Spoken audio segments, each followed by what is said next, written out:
తెలంగాణ రాజకీయాల్లో మరో రైవల్రీ మంత్రి వర్సెస్ సీఎం వార్ స్టార్ట్ అయిందా?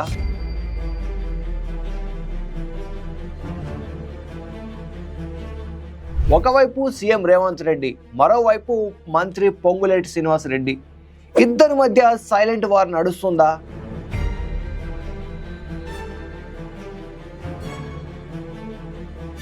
లేక రేవంత్ రెడ్డిని పొంగులేటి శ్రీనివాస్ రెడ్డి లెక్క చేయడం లేదా? లేక ఇదంతా పొలిటికల్ డ్రామా మాత్రమేనా?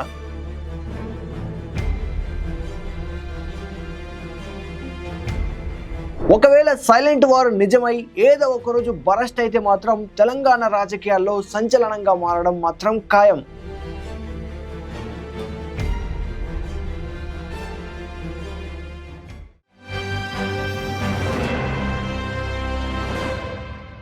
Hi friends, this is Mahesh.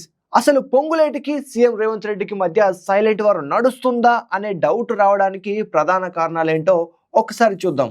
Raghava construction, వట్టినాగులపల్లిలో Ponguleti కుమారుడికి చెందిన రాఘవ కన్స్ట్రక్షన్. ఈ రాఘవ కన్స్ట్రక్షన్ పేరుతో జరుగుతున్న కార్యకలాపాలు, మైనింగ్ వ్యవహారాలు, భూముల విషయంలో వివాదాలు ఒక్కొక్కటిగా బయటకు రావడంతో తెలంగాణ పాలిటిక్స్ లో హీట్ రేగింది. 1500 కోట్ల విలువైన భూమిని కబ్జా చేసేందుకు పొంగులేటి కుమారుడు ప్రయత్నించారని బీఆర్ఎస్ ఆరోపిస్తోంది.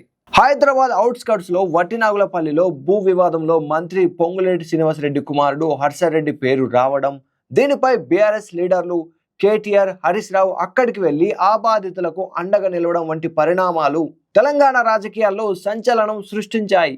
అంతేకాదు, భాగ్యలక్ష్మి మినరల్స్ అండ్ క్రషర్స్ కూడా అక్రమంగా దందా నడిపిస్తుందన్న ఆరోపణలున్నాయి.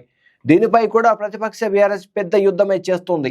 అయితే ఇదంతా కూడా మంత్రి పొంగులేటి శ్రీనివాస్ రెడ్డి కుటుంబానికి చెందిన రాఘవ కన్స్ట్రక్షన్స్ అక్రమ మైనింగ్, ఇసుక రవాణా కోసమే అన్నట్లు ఆరోపణలున్నాయి. అయితే ఈ ఇష్యూపై తెలంగాణ సీఎం రేవంత్ రెడ్డి సీరియస్ అయ్యారు.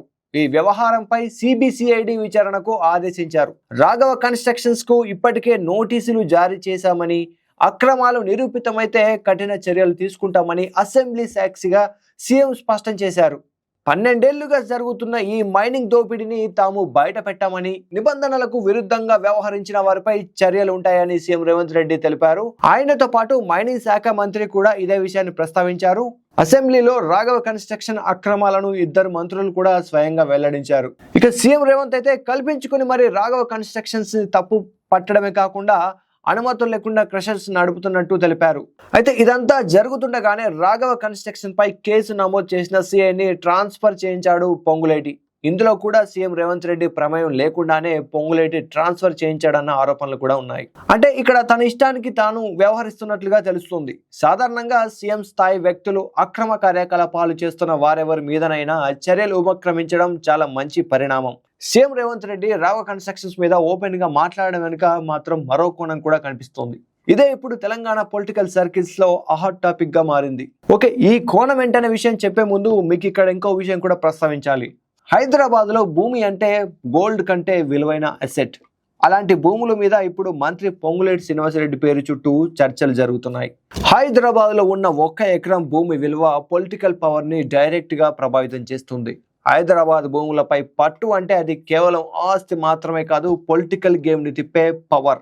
అటు సీఎం రేవంత్ రెడ్డి కూడా రియల్ ఎస్టేట్ బ్యాక్గ్రౌండ్ కి చెందిన వ్యక్తే కావడం, మరోవైపు పొంగులేటి కూడా హైదరాబాద్ రియల్ ఎస్టేట్ లో చక్రం తిప్పుతుండడం, ఇవన్నీ చూస్తుంటే రేవంత్ రెడ్డిపై పొంగులేటి ఆధిపత్యం చెలాయిస్తున్నట్లుగా భావించవచ్చు. రియల్ ఎస్టేట్ లో పొంగులేటి దూకుడితో రేవంత్ రెడ్డికి అడ్డంకిగా మారుతున్నట్లు కూడా అనిపిస్తోంది. ఇక మరొక అంశం, ఖమ్మం రాజకీయాల్లో రేవంత్ రెడ్డి అసలు జోక్యం చేసుకోకపోవడం. ఖమ్మం రాజకీయాల్లో సీఎం రేవంత్ రెడ్డికి పట్టు లేకుండా పోయిందని కూడా చెప్పవచ్చు. ఖమ్మం జిల్లాలో బలమైన రాజకీయ పట్టును కలిగి ఉన్నాడు మంత్రి పొంగులేటి శ్రీనివాస్ రెడ్డి. కాంగ్రెస్ ప్రభుత్వంలో కీలక మంత్రిగా ఉంటూ జిల్లాలో పార్టీని బలోపేతం చేయడంతో పాటు వెలుగుమట్ల నిర్వాసితులకు ఇల్లు, రైతు సంక్షేమ పథకాలు, పలు అభివృద్ధి పనులను, ఉదాహరణకు 191 మందికి 58.58 లక్షల చెక్కు పంపిణీ, ఇలాంటివన్నీ వేగవంతంగా చేస్తున్నాడు మంత్రి పొంగులేటి శ్రీనివాస్ రెడ్డి. అయితే ఖమ్మం రాజకీయాల్లో మాత్రం సీఎం రేవంత్ రెడ్డి జోక్యం చేసుకునే పరిస్థితి అయితే కనిపించట్లేదు. ఖమ్మంలో అభివృద్ధి పనులైనా మరే ఇంకే వేరే సంక్షేమ పథకాలైనా మొత్తం పొంగులేటి కన్సర్న్లోనే నడవాల్సిందే. మొత్తంగా పొంగులేటి ఖమ్మం జిల్లాలో ఒక బలమైన నాయకుడిగా కాంగ్రెస్ పార్టీ తరపున రాజకీయ ఆధిపత్యాన్ని చెలాయిస్తున్నాడు. ఇది మరొక కారణంగా కూడా చెప్పుకోవచ్చు. అంతేకాదు పొంగులేటి తలుచుకుంటే ఖమ్మం, నల్గొండ, మిర్యాలగూడ రాజకీయాలను కూడా ఇన్ఫ్లుయెన్స్ చేయగలడు. అంటే రాజకీయంగా కూడా పొంగులేటి సీఎం రేవంత్ రెడ్డికి కొరకరాని కొయ్యగా మారాడని చెప్పవచ్చు. ఇక కొండా సురేఖకు పొంగులేటికి మధ్య వివాదం. మేడారం జాతర పనుల టెండర్ల విషయంలో మంత్రి కొండా సురేఖకి పొంగులేటి శ్రీనివాసరెడ్డి జలకిచ్చాడని చెప్పొచ్చు. దాదాపు 71 కోట్ల మేడారం పనులను తన అనుచరులకు ఇప్పించుకునేందుకు పొంగులేటి ప్రయత్నించడంతో కొండా సురేఖ అసహనం వ్యక్తం చేసింది. తన శాఖ పరిధిలో పొంగులేటి జోక్యం చేసుకుంటున్నారని కొండా సురేఖ ఆగ్రహం వ్యక్తం చేస్తూ సీఎం రేవంత్ రెడ్డికి, ఏఐసిసికి ఫిర్యాదు చేసింది. దేవాదాయ శాఖ మంత్రిగా ఉన్న కొండా సురేఖ అనుమతి లేకుండానే పొంగులేటి మేడారం జాతర పనుల సమీక్షించి టెండర్లను తన మనుషులకు కట్టబెట్టారనే ఆరోపణలు చేశారు. అయితే ఈ ఆరోపణలను పొంగులేటి శ్రీనివాసరెడ్డి ఖండించి ఇది చాలా చిన్న విషయమని, తమ మధ్య ఎలాంటి గొడవ లేదని పేర్కొన్నారు. అయితే దీనికి నిరసనగా మాత్రం కొండా సురేఖ అయితే ముఖ్యమంత్రి రేవంత్ రెడ్డి వరంగల్ పర్యటనకు దూరంగా ఉంది. దీంతో పొంగులేటి చర్య వల్ల సీఎం రేవంత్ రెడ్డికి సెగ తగిలిందని చెప్పొచ్చు. అయితే ఇవన్నీ పక్కన పెడితే బీఆర్ఎస్ లో పొంగులేటి శ్రీనివాసరెడ్డి ఉన్నప్పటి పరిణామాలు ఒక్కసారి పరిశీలించినట్టయితే ఖమ్మం మాజీ ఎంపీగా పొంగులేటి శ్రీనివాసరెడ్డి 2023లో బీఆర్ఎస్ పార్టీ నుంచి సస్పెండ్ అయ్యారు. పార్టీ వ్యతిరేక కార్యకలాపాలకు పాల్పడుతున్నారనే నెపంతో కేసీఆర్ ఆదేశాల మేరకు ఆయనపై వేటు పడింది. అనంతరం ఆయన కాంగ్రెస్ పార్టీలో చేరి 2023 అసెంబ్లీ ఎన్నికల్లో పాలేరు నియోజకవర్గం నుండి విజయం సాధించి ప్రస్తుతం కాంగ్రెస్ ప్రభుత్వంలో మంత్రిగా బాధ్యతలు నిర్వహిస్తున్నారు. పొంగులేటి బీఆర్ఎస్ నుంచి బయటకు రావడానికి ప్రధాన కారణం పొంగులేటి ఆధిపత్య ధోరణియే కారణమా, లేక సొంత ఎజెండా ఏమైనా ఉందా? ఈ యాటిట్యూడ్, ఈ బిహేవియర్ ఉండడంతోనే బీఆర్ఎస్ పొంగులేటిని సస్పెండ్ చేసిందా? కానీ ఏది ఏమైతేనేం బీఆర్ఎస్ నుంచి బయటకు వచ్చిన తర్వాత పొంగులేటి ఖమ్మంలో పట్టు కొనసాగించాడు, అనుకున్నది చేసి చూపించాడు. ఇప్పుడు అంతా చేసి మళ్ళీ కాంగ్రెస్ లో కూడా రేవంత్ రెడ్డికి హెడ్ఏక్ గా మారాడా అంటే ఈ పరిణామాలన్నీ చూస్తుంటే అవునని అనక తప్పడం లేదు. మంత్రి పొంగులేటి శ్రీనివాసరెడ్డి మాత్రం చాలా స్ట్రాంగ్ గా స్టాండ్ తీసుకొని చూపిస్తున్నాడు. అయితే సీఎం రేవంత్ రెడ్డి మాత్రం చాలా కేర్ఫుల్ గా గేమ్ ఆడుతున్నట్టే కనిపిస్తుంది. ఎందుకంటే పొంగులేటిని దగ్గరికి తీయలేము, దూరం పెట్టలేని పరిస్థితి నెలకొంది. ఖమ్మం జిల్లాలో పొంగులేటి ప్రభావం చాలా గట్టిగానే ఉంది.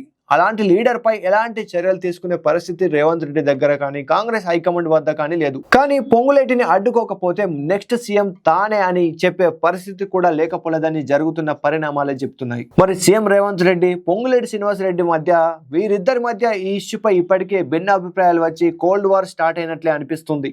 ఒకవేళ నిజంగానే వీరిద్దరి మధ్య కోల్డ్ వార్ స్టార్ట్ అయి నడుస్తున్నట్లయితే ఎప్పుడో ఒకప్పుడు బరస్ట్ అవ్వడం ఖాయం.